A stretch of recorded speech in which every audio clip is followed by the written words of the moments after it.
Hi, I'm Cass, and this is my 1 credit clear of the campaign mode of Rooftop, a 2024 game by Miracle. This game is presented as if it's an early 80s arcade game and it's mid-90s arcade remake, much like what Namco used to do a lot in the 90s. So you'd have Pac-Man 1980, I think, and then Pac-Man Arrangement mid-90s, or you'd have Tank Battalion around the same sort of time, and then Tank Force, Mappy Arrangement. You get the idea. It's very much presented as that kind of thing. And it is shockingly authentic feeling. Oh yeah, I'm playing the campaign mode. So this is the Pac-Man Arrangement equivalent, the version of the game that has stages and a final boss as opposed to just looping forever. But yeah, if people told me this was an actual arcade game from back then that I hadn't heard of, I would have believed them. This is the most authentic feeling modern arcade game I've ever played. So yeah, in campaign mode, there's 4 stages and a final boss, and in each stage you got to take out 10 waves of enemies to continue. You play as Hop, this little bird that hops. Look at him go. You platform automatically, like you keep jumping automatically rather. You've got a shoot button, you fire straight upwards, and you're trying to shoot the enemies. There's 4 enemy types, they each do something different. And that's it, you just got to keep jumping up, keep clearing the waves of enemies. Clear 10 waves of enemies, it takes you to the next stage.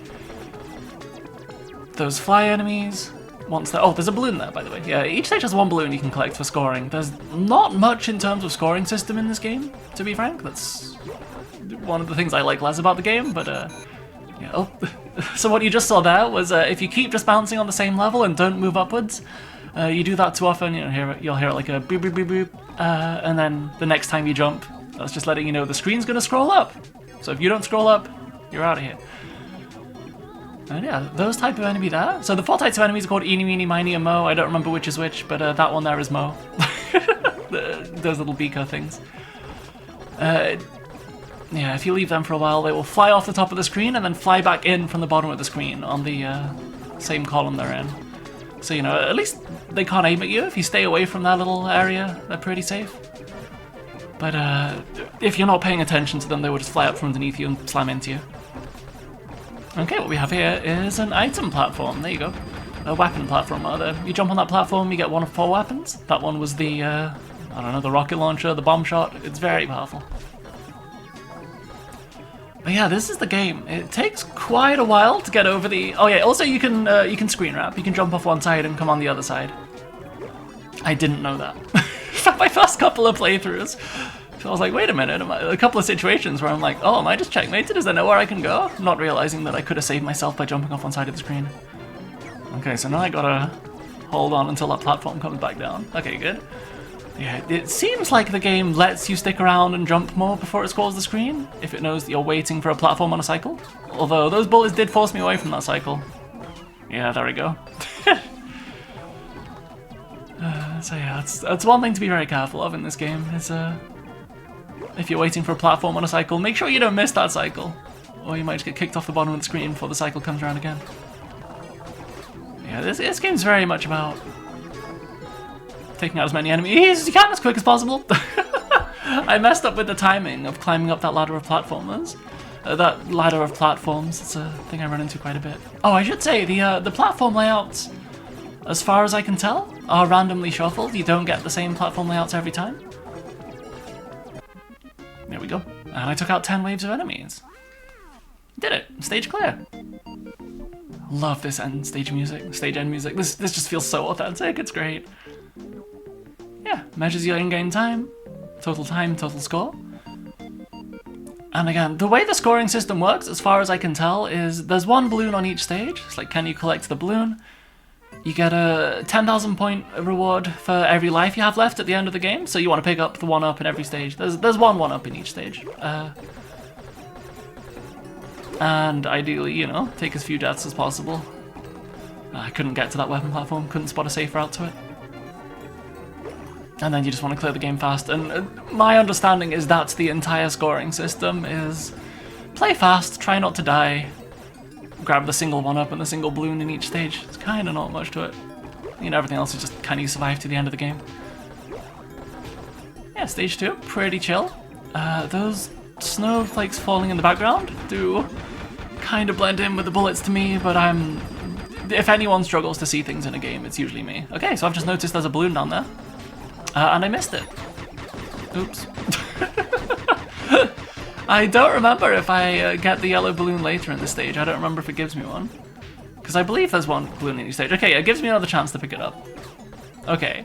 So everything I've just said for collect the one balloon in each stage and the one up in each stage, I forgot that it gives you multiple chances to get the balloon. Okay, well that's, yeah, even less going there. Anyway, I don't want to be too much of a downer on this game, because this rocks, this game rules. Now that it's over, I'm like, oh man, there's not more game to play. But, I mean, I suppose I could play the endless mode for high score. But like, I'm a little salty because I want more, which is a good place to be.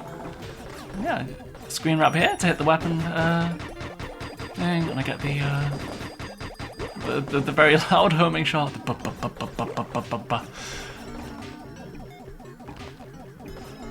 Yeah, it's very Frogger-esque, the ice stage to me, with these little snakes going across the screen. They remind me of Frogger. It's real good. Yeah, God, this game really fits right in with like the,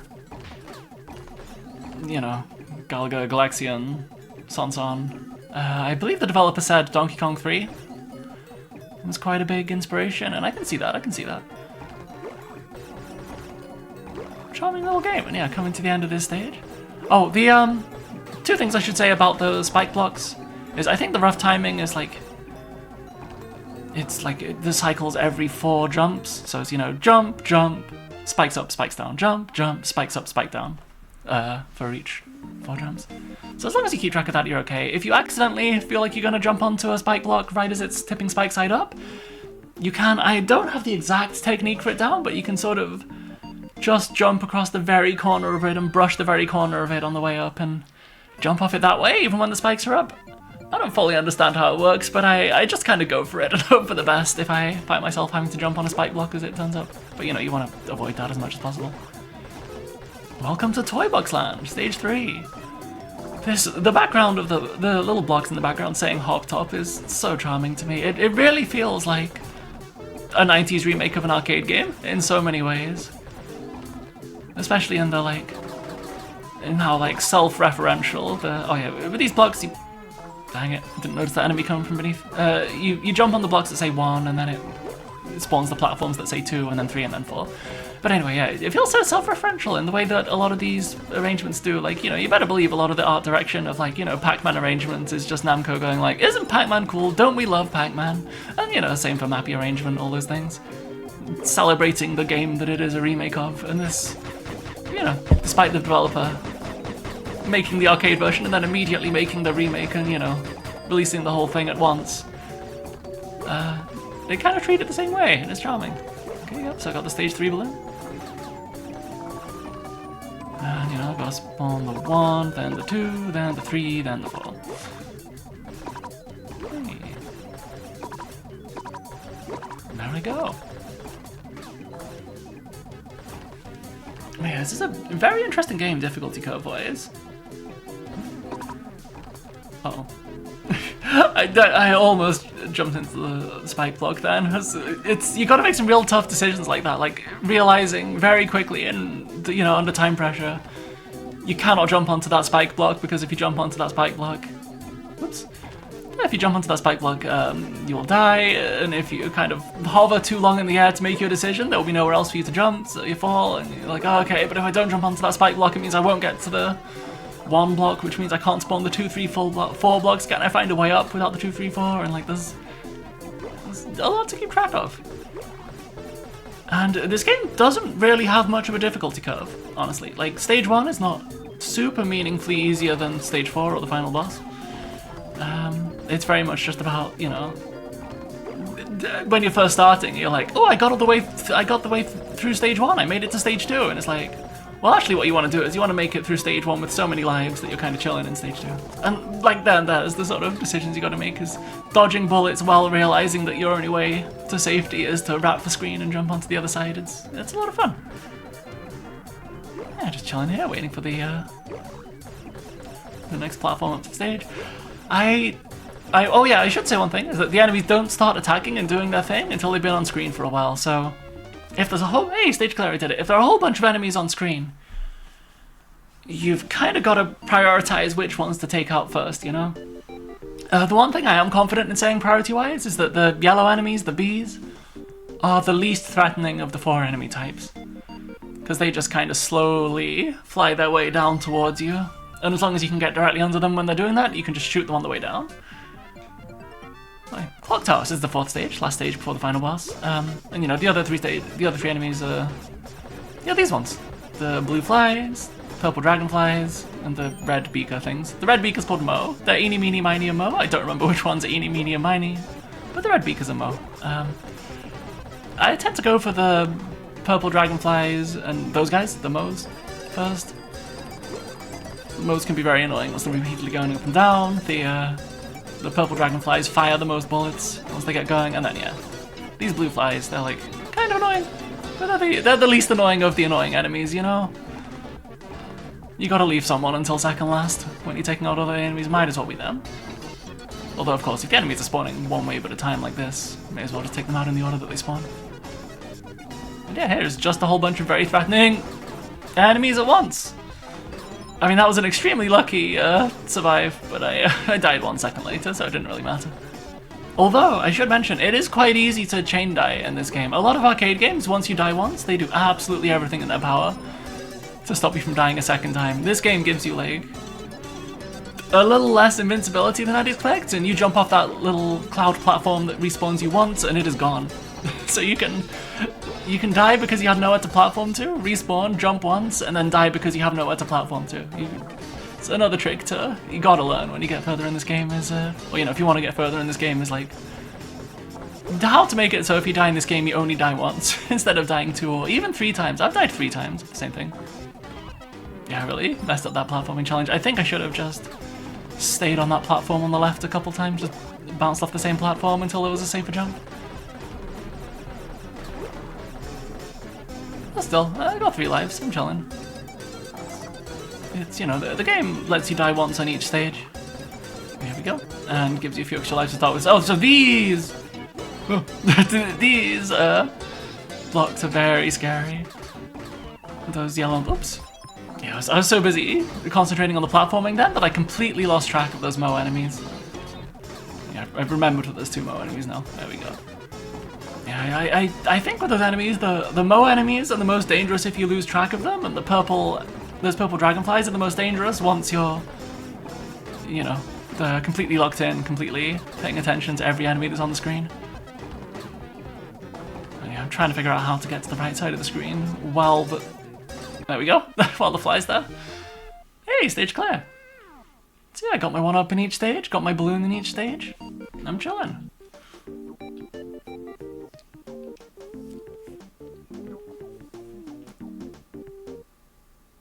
And stage 5, Rooftop Skies.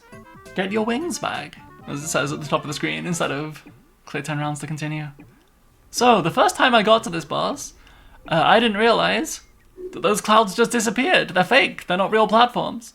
So I tried to jump on one and I died, and then I tried to jump on one again and I died. Just lost 2 lives on the way to the final boss. This is my 2nd time on the final boss, and thankfully I knew that. Because I was streaming I wasn't streaming this run. This was like, I did a couple runs off stream after stream, but while I was streaming, I was not super paying attention on my way up to the final boss and didn't really register that I was falling through those platforms. Yeah, it's the final boss, which I believe is called the Insect Queen in the credits, who has stolen your wings. Oh, that's the story, by the way. You're a little bird whose wings have been stolen and you're trying to get them back. Ah! Yeah, completely. I didn't really know how to deal with that timing then, I guess. Yeah, I should look into that replay to see how I could have avoided that attack. But anyway, here's the final boss. Whee! It's pretty self-explanatory, you know. Shouldn't have got clipped by that attack, that's on me. You know, avoid the notes. Keep bouncing. Whee! Jump over the boss on the way down like that. Yeah, I was about to jump up on that platform, realized it was a fake one, quickly moved back. Ah! Yeah, it's that attack there where it goes around the bottom of the screen. You gotta be very careful with that if it's like a... It's like an unfortunate timing. Oh, that's my phone telling me it's finished charging. Thank you, phone. Very kind. But yeah, this boss, it's pretty chill. Gives you a weapon right at the pretty much the end of the fight. It's very kind of it, I suppose. Give me that.